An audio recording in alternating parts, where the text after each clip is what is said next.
Peeping Tom is a frightening experience.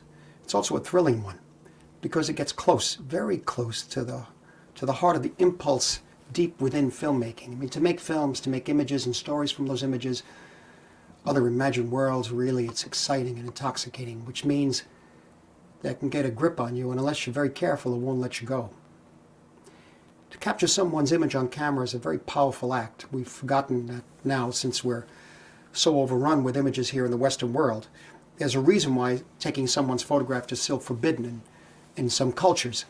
The belief is that you're stealing a piece of their soul, and to a certain extent, and I can understand this, when someone agrees to appear on camera, whether it's in a fiction film or a documentary, we shouldn't forget that they're giving something very special of themselves. This is what Michael Powell captured in Peeping Tom. Powell dared what no one else had dared before him, to show us how close movie making could come to madness, how it could eat you up.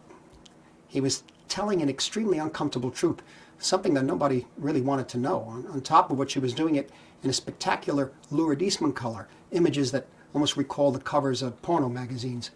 And he paid the price. I mean, Peeping Tom put an end to his career in England, and he had to go to Australia in order to find what little work he could later on.